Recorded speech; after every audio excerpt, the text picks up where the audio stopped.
Hello, I'm here with Laura Bolton, who is a holistic health alchemist, and we have connected through through the Summit series, but also she is an avid member of the biohacker communities and the AFES communities, etc. So, to introduce yourself, how would you describe yourself? What is a holistic health alchemist? Well, essentially, I work with people to help them achieve what I call game-changing health, and this is really looking at the mind body. So I call it mind body because for me there is no distinction between the two, and they're completely interlinked. So it's looking at the mind body, looking at the soul and the spirit, and addressing health completely holistically, so that people can not only feel amazing, but also perform at their best in life and do all the things that they want to do. And then the impact of that is that they make a positive difference on the world, because everything starts within. And when we can be our best selves, then the impact is like a butterfly effect. So that's really, I guess, what I do. And it's completely holistic, and it's something much needed, I think, particularly in the current times. Very nice. Absolutely. Absolutely. So how do you relate that kind of like offer and service that you're offering to what's going on now? Well, I think what we're seeing now, I mean, we're seeing a lot happening, right? And I think there's a couple of things really going on. Number one is people's concerns around their physical health, so around their immune system specifically, and I think people are really waking up to that because they're being forced to. It's something a lot of people don't necessarily think about too much. So we have that kind of going on, and people needing support in that area. But then also the other huge challenge, which I genuinely think is the biggest challenge we're facing at the moment, is more of the emotional one. So stress, anxiety, and other unpleasant emotions, people are really feeling. And of course, everyone's different. There are some people that are feeling really cool about it, but there's also many people who are struggling, and that there is no right or wrong. Everyone is having their own experience. Everybody is going through their own journey, and there are many, many different factors which affect our emotions and how we feel. So I think that is an area that is now becoming clear to many people that they need to perhaps look at, and particularly stress levels, because as you know, stress not only makes us feel terrible, but it also really damages our physical body, and connects into the immune system and our overall wellness. So everything completely interlinked, but those are the two big challenges I think we're seeing most at the moment. Okay, and so you're helping your clients kind of work through those challenges, and you're also seeing those challenges in the greater mass of humanity. Oh, definitely. I mean, with clients, I tend to work around the big areas I work around are stress and anxiety, energy, and really helping people to be less fragile and to build a resilience, and to build that strength and resilience from a sort of physical and non-physical level. So there is that, but I'm kind of already working with them on that stuff. I think what I'm seeing generally in the collective is I think there's a couple of things. I think one thing we're seeing is quite a lot of behavior which is being driven by people being in a stressed state. So not only are they not feeling good, but there are certain behaviors coming out, and those behaviors come out because they're being triggered.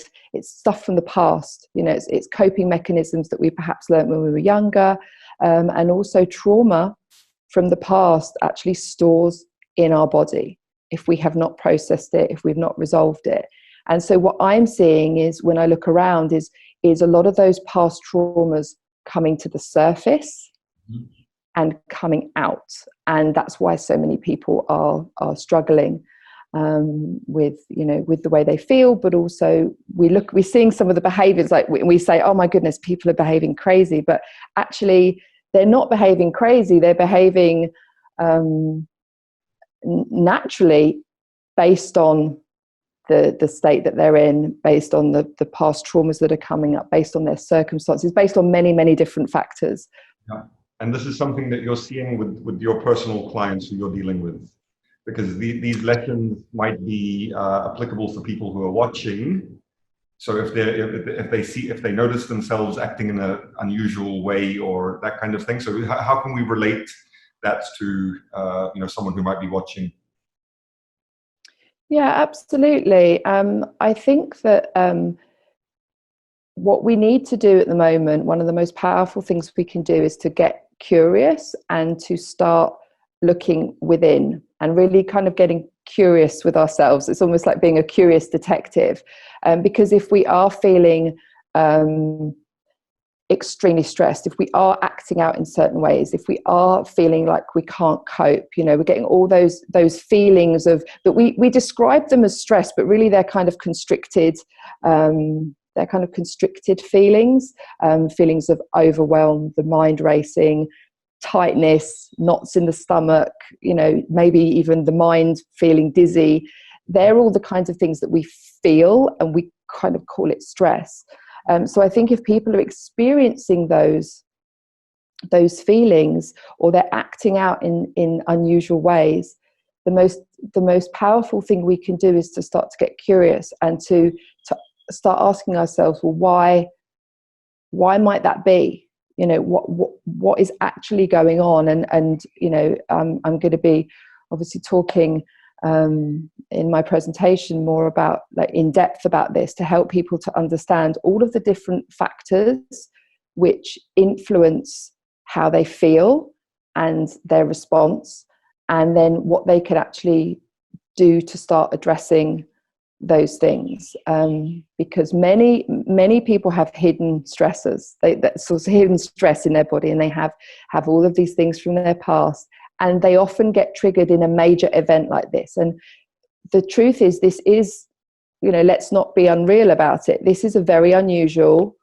quite serious thing that's going on, and many people have never experienced anything. For some people, this is the most sort of intense thing they've experienced.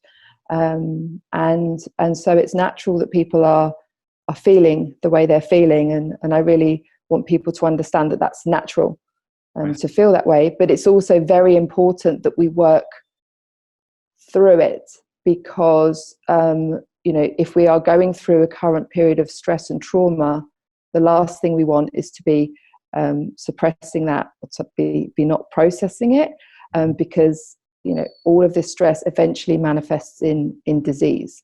And so it's incredibly important at this time that people not only look to address past stress and trauma and the effect that that's having on them, but also processing what's currently going on, so that they can actually be healthy in the future.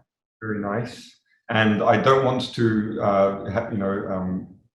have any spoilers to what you're going to actually hint, but could you give us some ideas about how you approach it, or a couple of nuggets, or any thoughts about how you're going to speak about it, etc.?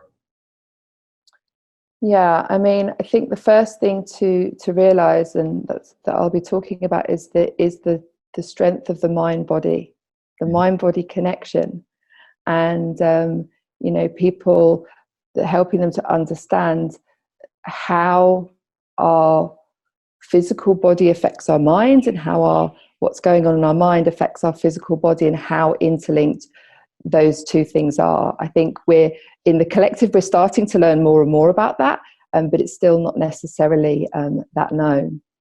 And also to really help people understand, as I just said, that everybody is so different. Everybody has such a different past. We're all very similar in ways, but when we look at our life that we've lived, millions of different experiences and different pieces of information, and all of these things that we've collected throughout our decades, they shape who we are, and they shape the way we see the world, the beliefs that we have, the mindset we have, the lens through which we see the world. And And so it's all of those things which often drive how we feel, and then therefore how we behave. And it isn't the same for every person. So I think it's really important that people understand all of the different factors, so that they can then start to, investigate for themselves. Because I think we've given away a lot of our power. I think we've kind of almost become enculturated to be disempowered, and we believe that someone needs to, tell us how to be, or needs to, tell us how to think. But actually, we kind of have all the answers within us. It's just that we've kind of given that power away. So I really want to give people that power back, to have that information, and then be able to start looking at themselves and addressing things in a way that feels right for them. And you're speaking to me from Tulum, which you just told Yes. me has one confirmed case. So you're Yes. like not in a very high risk area. We're going to have other people at the summit who are calling in from, like, no one's calling in from Wuhan yet, but there are people in New York, which is like super ground zero. Yes. Like, how deeply are you following what's going on, and who have you found to be the best voices, or the best authorities for people to listen to in this time? Yeah. Well, firstly, I don't watch the news ever. That's actually one of my. That was one of the most. That was one of the most life-changing things I ever did for my mental health, and it's extremely powerful to be avoiding it. Now, at the same time, I have been looking at certain resources just to kind of see, see what's actually, going on in terms of government advice and things like that. The formal stuff that look, we need to know this stuff. Like I don't think it's sensible to shut us. Say again? Where are you following that? Which governments are you following, for example, or which publications? Well, to be honest, it's only really been because I'm from the UK, and my family and many of my friends are in the UK, and I'm trying to take care of my family as well. So I've really just been kind of checking on, the UK government, and what they're saying there. Mexico, obviously, because I'm here, and what they're saying, and anything really, I guess, that impacts me, or my family. I think the rest of the information that I'm getting and the insights I'm getting are more from social media. So, just seeing what my people are sharing, what my community and my friends are talking about. And I'm having many calls with them, finding out, what's going on and how are people feeling, and what's happening. And as you say, it's different, depending on where you are. I mean, here in Tulum, there's no tourism anymore, so there's nothing open. So it's like a ghost town, but there's no self-isolation or anything like that yet. So I can still go out. I know there's other places in the world where people literally cannot go out of their homes. So I'm very aware of what's happening, but I also am a believer that we only need to know certain things, and actually the rest is just noise. And several people I've been speaking with have been watching lots of what I call mainstream media, and they're in a panic. And one of my friends actually said to me the other day, when I've been watching the news, and every time I watch the news, I feel so anxious. And I said, well, stop watching the news. It's like the joke, doctor, it hurts when I do this. Don't do it then. Yeah, it's the same thing, but we almost have this, unfortunately, the mainstream media they create it to be super addictive. They create it to get people watching and to get people hooked, and it's not helpful. It's and I always ask, that's a question I always ask with everything in life, is it helpful? Yeah. So that would be is it helping? One of your takeaways, like turn off the media, stay, information fast, media fast. Yeah, know what you need to know. Of course, if you're in, whatever country you're in, the government advice, if they're advising certain things and we have to follow certain things, then okay. But beyond that, it's just drama and noise, and it's really not it's not helping people. It's not, certainly not helping people's emotions and people's state of mental health. And I truly believe that the things that we listen to and watch and the people that we speak with and hang out with are one of the most powerful influences on our mind body. Mm-hmm. And you know, when you actually watch things like the news and you watch something really, really horrible and dramatic, it can create physical changes in your body. It damages your immune system. It creates a stress response. And I'll be talking about this more, but what we are seeing and listening to, and what, you know, it's having that effect on the body all the time. And so do yourselves a favor and just don't watch the news. Okay. So it would be safe to say that the effect of this whole situation isn't very close to home. You're in a pretty safe place. Not so, I mean, things are shut down, but there aren't any curfews mandated. Yeah, not for me personally. For my family and friends, yes, but not for me here personally, no. But when you look back on this this moment, what would you like to remember about it, or how do you want to remember it?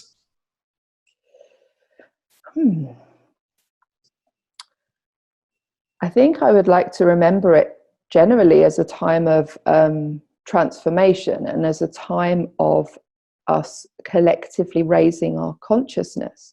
I think sometimes, you know, we go about our, you know, daily lives and often don't even pause to think about the way that we're actually living. And I think what this has done, as much as there's lots of negative stuff happening, I think it's a really great opportunity for us to look at not only the way that we are living, so our, you know, our lifestyle, the way we eat, you know, the way we live, everything, but also to look at the way we treat others, the way we treat the planet. It's this opportunity. It's like people call it the wake-up call, right? It is a wake-up call, and I think that this really could, if people are prepared to, if people have the courage to do it and to change, then it can be, you know, globally changing things, you know. But we have to individually make those decisions to change ourselves and to change the way we live. But I really hope I can look back and say, wow, that was a time of raising consciousness and you know, transformation for the better. So how should we, or could we convert this into a transformational moment? What would be your approaches to that, or how do you think about that? Well, I think, as I said, everyone's going through their own experience, and we have to really recognize and honor that. And so this is why I believe it's important that we all get curious with ourselves, and we all just take this opportunity to look at ourselves and say, actually, am I happy? Like, am I happy with how I've been living? Was I treating my body with respect? Like, am I treating the planet as well as, you know, as the environment as well as I could be? And really just asking ourselves these questions and just going into this state of, I guess, reflection. But as I said, everyone's in a different place. So I know there's some people that have been saying, you know, if you look on social media, and people have been saying like, oh, just, you know, just journal and relax and reflect, and that's great. Some people are in a place at the moment where they feel able to do that, and that's brilliant. Other people are in a place where they're feeling incredibly stressed, and they're not in that place to move on and start doing that. So that's why I'm always really trying to get across the point that we're all different, and we're all at a different stage of our journey and our situation. So it's important that we all just start to look at, you know, honoring where we're at and recognizing where we're at, but then moving through it, and then being able to get to a point where we can actually really reflect and use this as an opportunity and a time to decide whether we want to make changes or not. And change is not easy, so, you know, it's a interesting time. Well, a really nice thought that you've just triggered in me is that I think also for the first time since like major cataclysmic event like 9/11, this is one of the first times that I can definitely remember where we have all been having a shared experience as a species. Everyone, from here to Timbuktu and between is going through a similar kind of thing. This is the first time we've actually done something as a collect or experienced something as a collective. So I think that there's a lot of power in that. And Absolutely. I think we can kind of like that. That's one thing to remind people that we're all together. Like the other example that people give of that possibility is aliens coming. All of a sudden, these guys fighting against these guys over a border becomes like a little bit less important than, okay, we have a real threat, existential threat. So yeah, absolutely. We are going through a collective experience. So it's very unique because we're all having our own individual experiences as part of it, but as a collective, globally, we are all affected by it, and that creates a certain togetherness and a certain sense of I guess community almost. It's this sense of, well, we're all experiencing it together, and I really hope that out of that comes recognition in all of us that we are all just human. Like, we might look different, we've got different paths, and we live different types of lives, but essentially deep down we are all human, and we all need each other in order to not just survive but also to thrive. It's essential, and I think that's becoming very clear, how much we rely on each other, and we can't be alone. I mean, even for me, okay, we don't have corona here, but I'm on my own. I don't have people, I don't have a contact, and I can feel Are you feeling lonely? I wouldn't say lonely, but I can feel the effect of not having humans to interact with in person. I mean, I have lots of Zoom calls and I'm always talking with people, so I'm busy with work. So it's not kind of, I feel like I'm really bored or anything. It's more just, I can feel it's almost like I can feel it in my body. There's this feeling that's uncomfortable.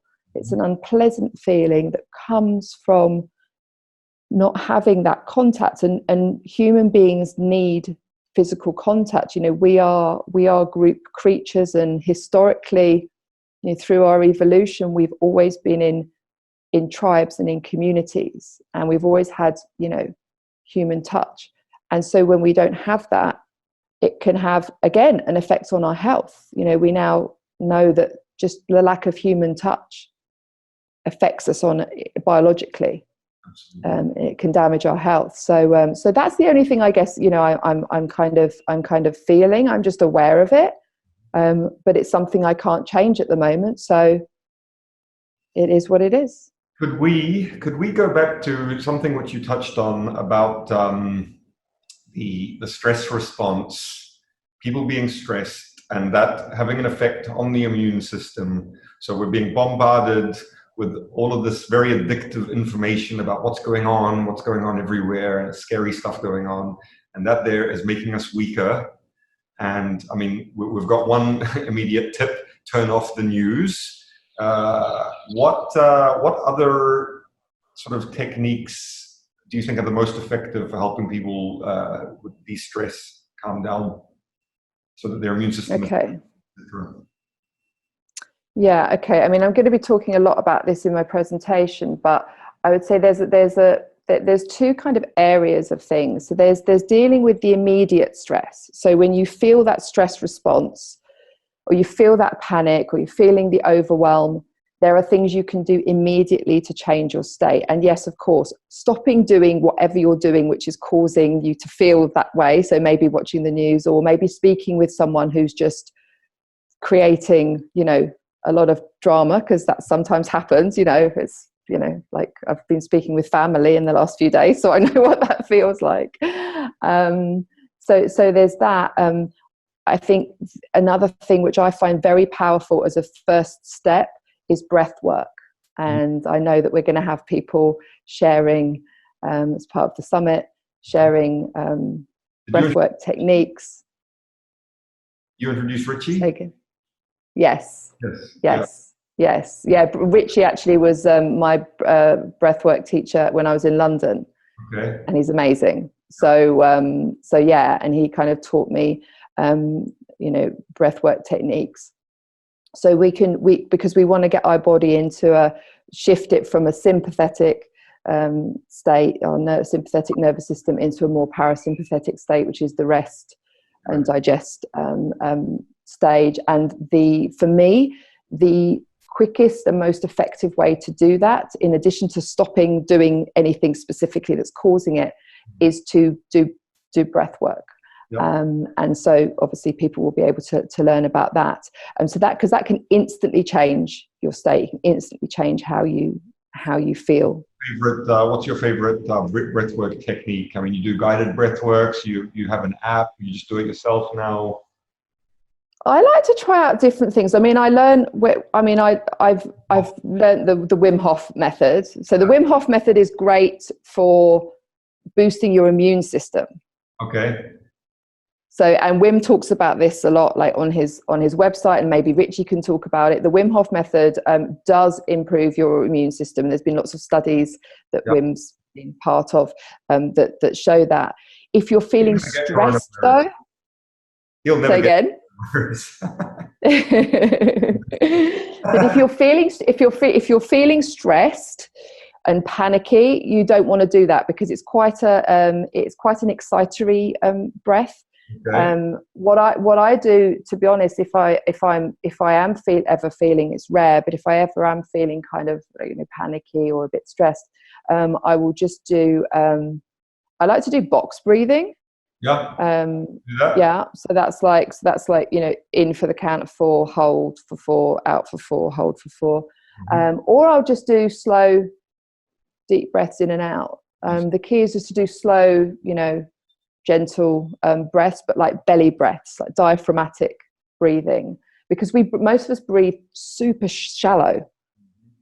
So we need to, really fill our lungs and get that air in there, and just that can really help to calm us down. So that's kind of like my immediate thing. There's other things just a moment. So you do box breathing, which is 4 seconds inhale, 4 seconds hold, 4 seconds exhale, and then 4 seconds hold, and then repeat. Yeah. So it's like Yeah. You also do just general slow breathing. What is just like deep breath in, deep breath out. How long roughly? Like, do you count it or? No. Okay. I just. How do you choose? Just gently breathing out. How do you choose? When you're doing the box breathing and when you're doing the general deep breathing. Box breathing I do normally if I feel like if I can really feel like I'm kind of like I need to calm down, like especially if I'm nervous, if I was like nervous about something, like I will do that, and I'll do that for maybe like a couple of minutes. And then just in general, like I try and do, wherever I can remember, I try to do just deep breathing. Yep. Because the more we can be in our parasympathetic relaxed state, the better. And when we're breathing shallow, we're not really helping ourselves to do that. So but that kind of comes with practice. It's like a habit you kind of get into, and you kind of remember to just like, take these deep breaths. So I think there's breath work. Then there's also, so for me, there are certain things that work, such as when we're feeling less kind of panicked, sometimes things like singing and dancing, and putting on music can really help. Like for me, it's like listening to some music, dancing around to it, and singing. It's like a 3-in-1 like boost, You're definitely going to be showing us that in your presentation, right? I'm going to do everybody a favor and not share that. But it can change your state so much. And when you look at tribes, right, when you look at tribes in Africa and other parts of the world, music, singing, dancing, chanting are major parts of their the way that they live. Mm-hmm. And actually, you know, there are when they experience traumas, it's the way that they release.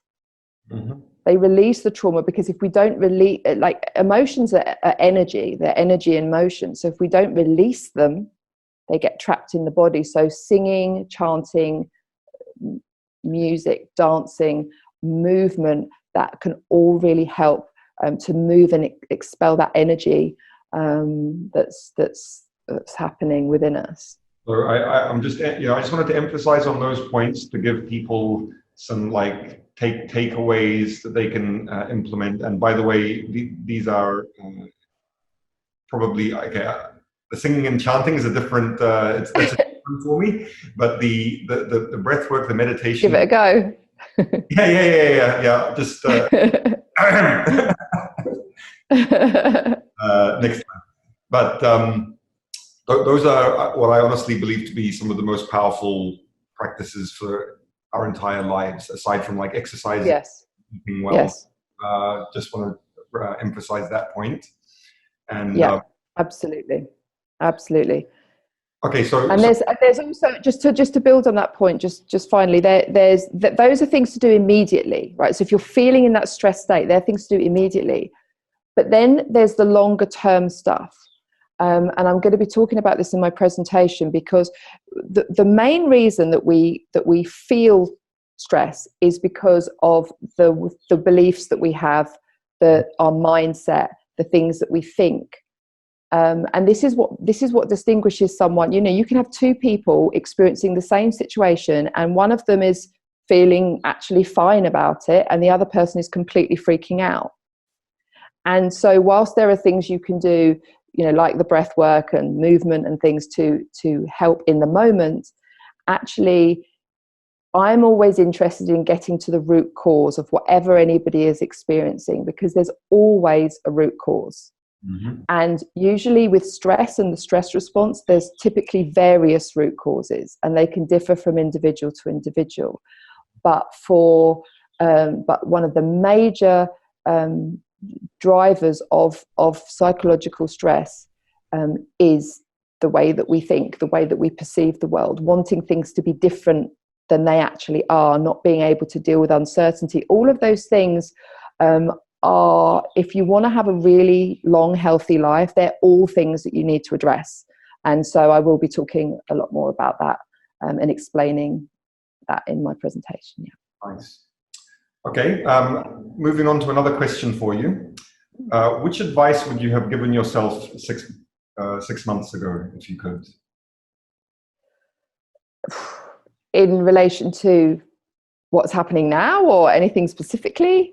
Yeah. Okay. Just about this whole scenario. Like, is there anything that comes to mind there? Oh, I don't know. I don't think so. I really kind of live my life in a state of surrender, to be honest. And I believe everything happens for a reason, and I don't have any regrets. So I probably wouldn't necessarily give myself any advice. I'm just always learning. I'm always learning. I'm always self-reflecting, learning about myself and looking around me and learning what's going on. And that's kind of how I live, really. Your coaching practice is already delivered digitally over the internet, kind of thing. So there's no difference to the like work life kind of thing. In fact, you're probably finding yourself more valuable as a coach in this time. Well, I have the same number of clients. I'm not, you know, it's not, the workload hasn't really changed. But what I am starting to do more of, and using this as an opportunity to do, is create more online content. You know, I have a private Facebook group. I'm starting to provide a lot more content to help more people, because when you're coaching one-on-one, it's great, but you're not impacting high numbers. And that's why I love what we're doing here, because it means it's accessible to many people, and it can, you know, just add and contribute to the change that we're seeing and hoping to see now. So, what are your main, you know, since we're almost at the end here, what are your main kind of platforms or channels for people reaching you or finding you? Yeah, okay. So I think the main ones are, so I have a podcast, which is called Be More Human. Okay. I have my Instagram, and then also a private Facebook group. So they're kind of my three, really my three channels for sharing content. Nice. Okay, we'll be putting those in an appropriate place. Be More Human. What's the story behind that? Yes. Well, I believe that, so when I was coming up with the name for my podcast, the reason I chose Be More Human is because I genuinely believe that all of the physical and non-physical health and wellness challenges that we have are down to the fact that we are disconnected from our natural human design. So we are designed to live a certain way, eat a certain way, be in communities, all the different things. And as we move further away from our natural human design, we start to see things going wrong with our kind of emotional, mental state, but also with our physical state. And so being able to kind of get back to our natural human design and to living in alignment with that in the modern world is the current challenge. And so that's why it's called that. And it's all about helping people with mind, body and spirit wellness, and so they can perform at their best. Okay, thank you for that. And since we're at the end, do you have any parting words that you'd like to leave our audience with? Oh gosh, parting words. Well, I think I've already said it, but I really want everybody to recognize that yes, we are going through a collective experience. We are also each having our own experience that we really must honor and not feel guilty about, not feel like there's something wrong with us. I think we really must recognize that in ourselves, but also in others, and recognize that others are having their own experience, and that we really need to respect that and start to just look at ourselves and how we might want to change, or how we might want to be. I think is the most important thing that we can do at the moment. Thank you so much. And I also want to personally thank you and show my gratitude for your support in helping with this organization of everything. You've been, like I said in the speaker group, a staunch supporter. Thank you so much. You're so welcome. I think it's amazing. It's amazing to be creating this. Thank you. And right. We will be looking forward to your presentation. We may have a Q&A session after it, or another. Yeah, sure. And we'll leave it there. Thanks again. Okay. Enjoy the Thanks, rest. Alex.